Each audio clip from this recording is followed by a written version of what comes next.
So, how do you figure out how long a project actually takes? In engineering, nailing the man hours isn't just a nice skill to have, it's the absolute foundation of any successful project.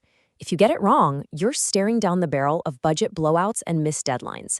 But if you get it right, well, you're the hero. All right, let's get into how it's done. Just imagine getting this call. The project manager is in a total panic, basically asking for a miracle to cut 3,000 hours of work without changing a single thing about the project. I mean, come on, this isn't just a tough spot. It's what happens when wishful thinking crashes head on into the hard reality of engineering. This is the kind of high stakes pressure that builds up when those initial estimates were way, way off. And that really gets to the heart of the problem, doesn't it? When you don't have a solid process, are you actually estimating or are you just guessing? Just staring into a crystal ball and hoping for the best? For a lot of teams, this is the big aha moment, realizing that your best guess is not a strategy. So the real question is, how do we make sure we never have to make that panicked late night call?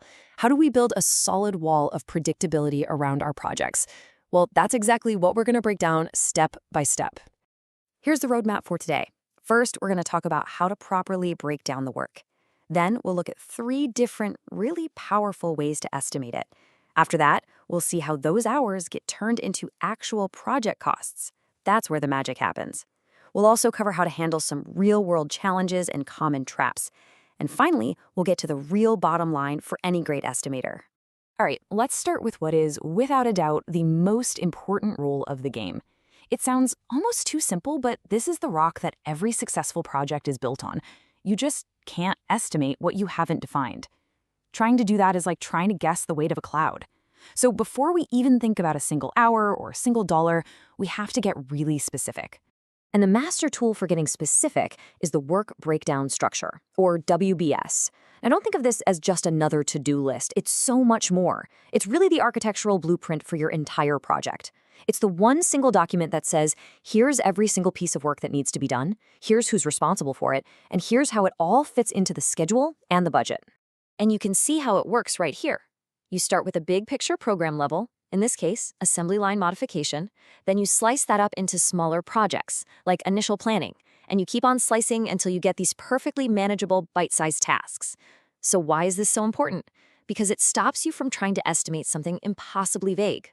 You can't estimate build a car, but you absolutely can estimate install 4 wheels. That's the power of the WBS. Okay, so we've taken this giant, intimidating project and we've broken it down into manageable chunks. Great. Now, how do we actually assign hours to each of those chunks? Well, it turns out there's no single magic answer. Picking the right estimation method is a lot like picking the right tool from a toolbox. It all depends on what you're building and how precise you really need to be. Let's look at the 3 main tools you've got. Now, this is where the real strategy kicks in. Take a look at the parametric method. It's fast, right? You can get a number in just a few days, but look at that accuracy. It could be off by as much as 75%. That's a huge gamble. Then, way down at the other end, you have the engineering estimate. This is the gold standard for accuracy. We're talking a tiny 5 to 10% wiggle room. But that kind of precision is going to cost you months of detailed work. And right in the middle, you have the analogy method. The big takeaway here is simple. You pay for accuracy with your time. But here's the catch, and this applies no matter which method you pick. Your estimate is only ever going to be as good as the information you put into it. This isn't about pulling numbers out of thin air. It's about grounding your estimate in cold, hard facts, things like recent experience, industry data, and maybe most importantly, talking to the people who actually do the work, your subject matter experts. All right, we've broken down the work, we've carefully estimated our man hours, we're done, right? Not even close. This is the stage where so many projects completely fall apart. See, estimating the hours is just gathering the raw materials. Now we have to turn that into the final product, the actual all-in cost of the entire project. Okay, prepare to have your mind blown, because this is one of the most powerful and frankly counterintuitive things about projects costing. Look on the left, regular time. The hourly rate is pretty low, but check out that massive 75% overhead. Overhead is all the stuff that keeps the lights on: rent, utilities, admin support. Now look at the right, overtime. The hourly rate is way higher, sure, but the overhead is practically nothing. So what's the result? Just look at those totals. The more expensive overtime is actually cheaper for the project by over $1,000. This is a total game changer. Understanding your company's overhead isn't just for accountants, it is a strategic weapon. And this chart really shows you why that overhead number is such a big deal. That purple slice, that's your direct labor, the man hours we just spent all that time calculating. It's a big piece of the pie, for sure, but it's not even half. That giant blue slice, overhead, plus all the other stuff like materials and profit, all of that gets stacked right on top. Your man-hour estimate is the foundation, but it's just the first floor of the skyscraper. And that brings us to a really critical point. A final project cost isn't just some number you email over to your boss. It is an argument. It's a defensible position that you have to be ready to back up with facts. Every single number in there, from your labor rates to your risk factors, is built on a foundation of assumptions. Your job isn't just to come up with the number, it's to be able to justify exactly how you got there. All right, let's step away from the spreadsheet for a minute and talk about the messy, unpredictable real world. Because a perfect estimate on paper means nothing if it can't survive reality.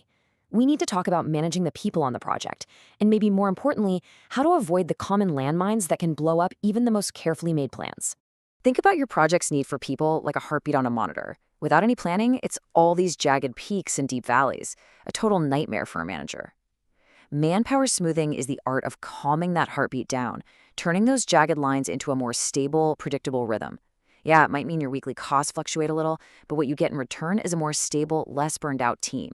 It's about playing the long game for the health of the project.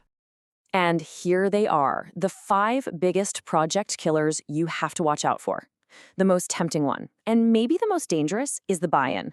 That's when you deliberately bid low just to win the work, basically praying you can find a way to make up the money later. That's not a strategy, it's just gambling. But the others are sneaky too. Forgetting that you'll always have some wasted material, not realizing the true cost of overtime, or ignoring those so-called hidden costs like supervision and quality testing. And the last one is a big one these days, thinking that some fancy software is a replacement for actual effective planning. It's not. So we've walked through the whole journey, from breaking down the work all the way to navigating the pitfalls. But what's the one big idea that you really need to take away from all of this? What's the fundamental truth at the core of every single good estimate? Here it is. This is the bottom line. A great estimate has absolutely nothing to do with luck or gut feelings or a crystal ball. It is the end result of a rigorous, methodical, and repeatable process. You're not trying to predict the future, you're systematically building a logical picture of the future based on solid data. It is a science, not an art. So, as we wrap this up, I want you to think about your own projects. What is the one estimating headache that you run into again and again? Is it pinning down the scope of work? Is it trying to figure out that complicated overhead calculation? Or is it falling into one of those common traps we just talked about? Just take a second, think about your biggest challenge, and figure out which piece of this process could be the key to finally turning your guesswork into precision.